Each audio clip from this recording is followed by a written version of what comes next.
Bwana Yesu apewe sifa. Ni mtumishi wa Mungu hapa.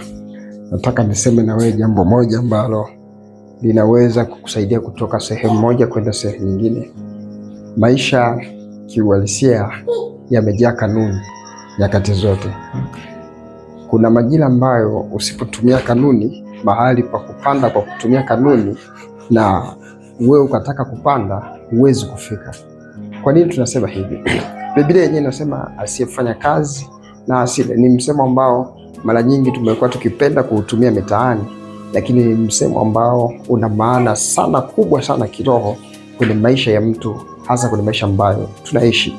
Mfano, kitu kimoja, unawaza kuwa mtu mkubwa au unawaza Mungu akutumie kwenye viwango vikubwa, lazima uanze na maandalizi ya kazi na ukusanye maarifa ya kutosha, ili unakokuja kwenda uweze kufika sawasawa na vile Mungu alivyokusudia.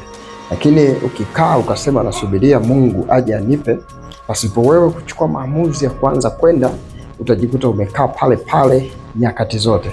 Na hii tupe picha ya kwamba kama una wito wa Mungu au una kazi ya Mungu, Mungu ameiweka ndani yako, jambo la kwanza, anza mapema kwa kufuata kanuni ambayo Mungu anaitaka.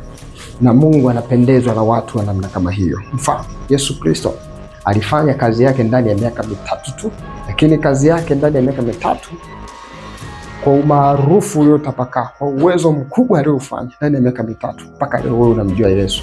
Ina maana kwenye miaka 3, miaka yote hii alikuwa wapi? Je, alikuwa afanye kazi ya Mungu? Ilikuwa ni muda wa maandalizi. Kwa kila kitu kina maandalizi na kila kitu kina kanuni. Na ndivyo maisha yalivyo. Usijidanganye kweli unayeweza mambo yote katika yeye kutia nguvu. Ila ukishasikia kwamba unaweza mambo yote katika yeye kutia nguvu, lazima ujue kwamba unapewa nguvu za kufanya nini. Na ukishajua nguvu za kufanya nini, itakusaidia sana ili Mungu awe pamoja nawe. Ni ujumbe wa leo tu.